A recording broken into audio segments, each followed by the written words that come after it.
Welcome to page 162 of Anatomy Coloring Book. This is Dr. Stephen Harkins.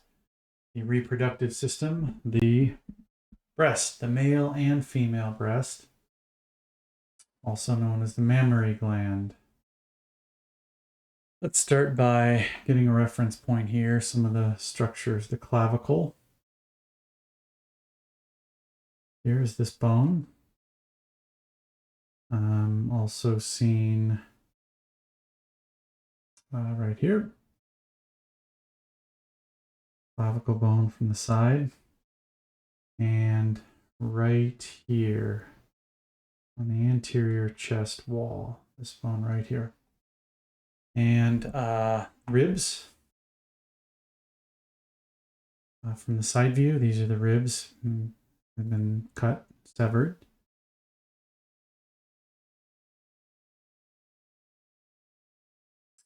And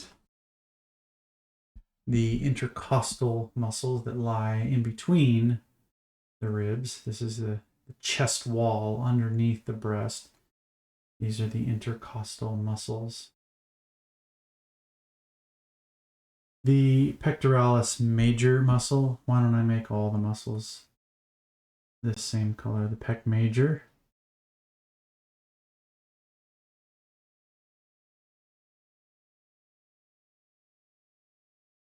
Right there. So that's the intercostal muscles and the pec major muscle. And the deep fascia.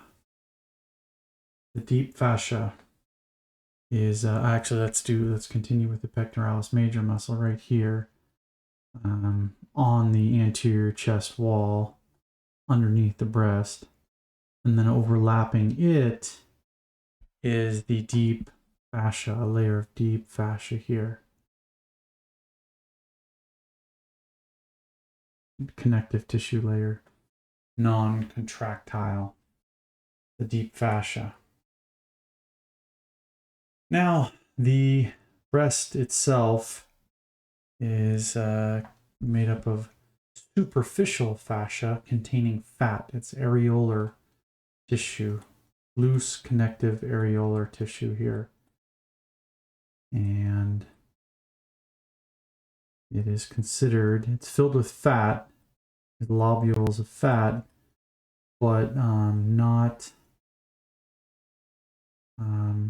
the actual, this is not the actual breast tissue in terms of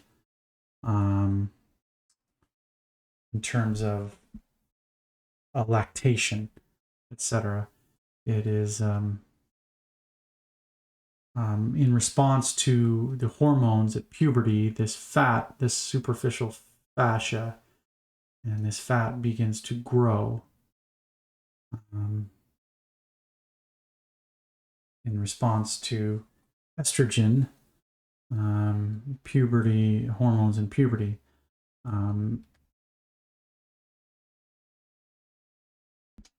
There are extensions that come off of the fascia, the deep fascia, called the suspensory ligaments.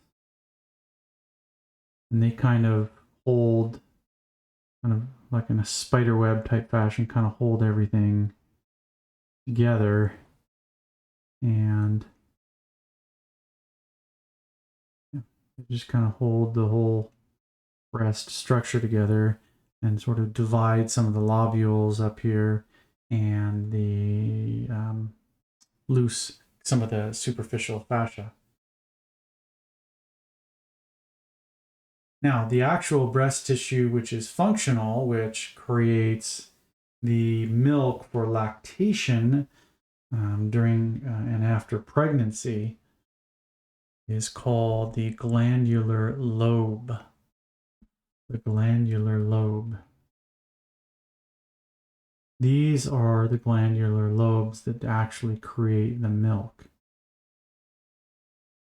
And you can see they're connected to these ducts called lactiferous ducts.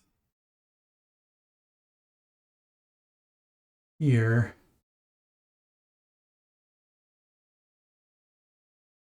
And each of the lactiferous ducts connects to one opening here called the lactiferous sinus. That's the lactiferous duct and the lactiferous sinus. Of course, the nipple here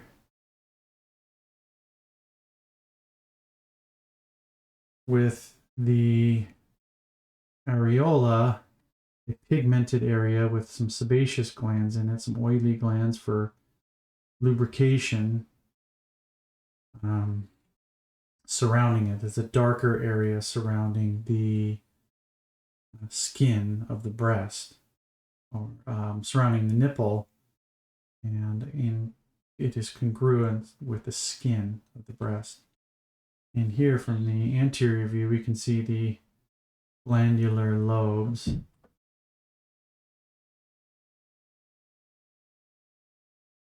And the suspensory ligaments sort of holding and connecting it all together from the deep fascia, connected to the posterior wall back here, sort of holding everything together. The areola, the darker pigmented skin that has glands in it for lubrication, for lactation when the baby suckles, and of course the nipple itself. And while we're at it, the ribs down here, and the intercostal muscles, inter meaning between, costal mean the ribs, so the muscles between the ribs. And down here you can see that you have in the adolescent, prepubescent, there exists the lactiferous ducts here, but they're not fully developed at this point.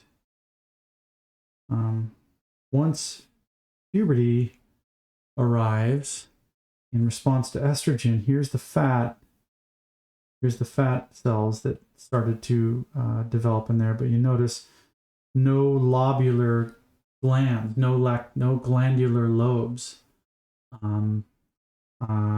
have formed yet. That only occurs when pregnant. So here's the fat that exists in the post-pubescent adult after a teenager grows up. And it's only during pregnancy, in response to the various hormones of pregnancy, probably from the ovaries, that these lobes, these glandular lobes, start to develop.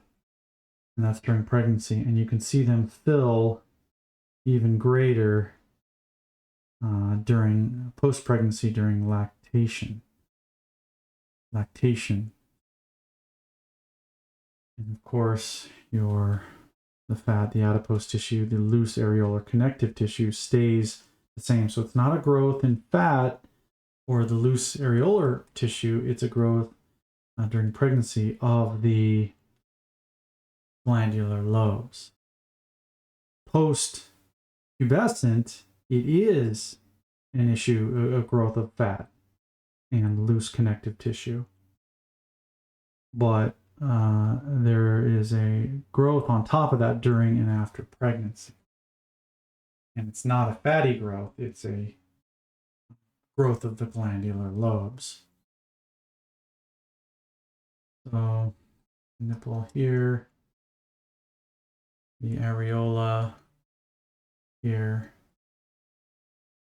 Now let's take a closer look at what's happening inside the glandular lobes. So in yellow here, let's take a closer look. We have these ducts. that are going to bring milk outward toward the nipple, and they are connected to these branches here and these little sacs. These little sacs. This is a lobule, and or a lobe, a smaller lobe is called a lobule.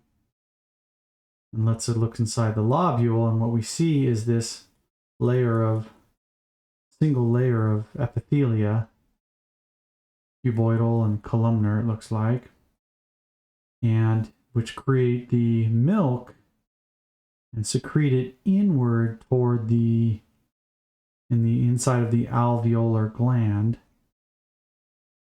and into the lumen here, into the space where it is secreted and heads outward and toward the nipple for lactation and for nutrition for the infant. The milk actually stays in these sinuses here, in these openings, these broad areas of the ducts, as a little bit of storage. And the letdown of the milk, when the milk finally starts actually coming out, is stimulated by a neurological response from the infant suckling on the nipple. It sends a signal to the brain, which sends a signal back to these glandular lobes to go ahead, and to the sinuses to go ahead and release the milk. Now, lastly, there are lymphatic vessels. The breast is rich in lymphatic vessels, which move waste products outward away from the breast and into lymph nodes, these small little nodes right here. And it takes away, potentially cancerous cells, cells that have been infected and destroyed.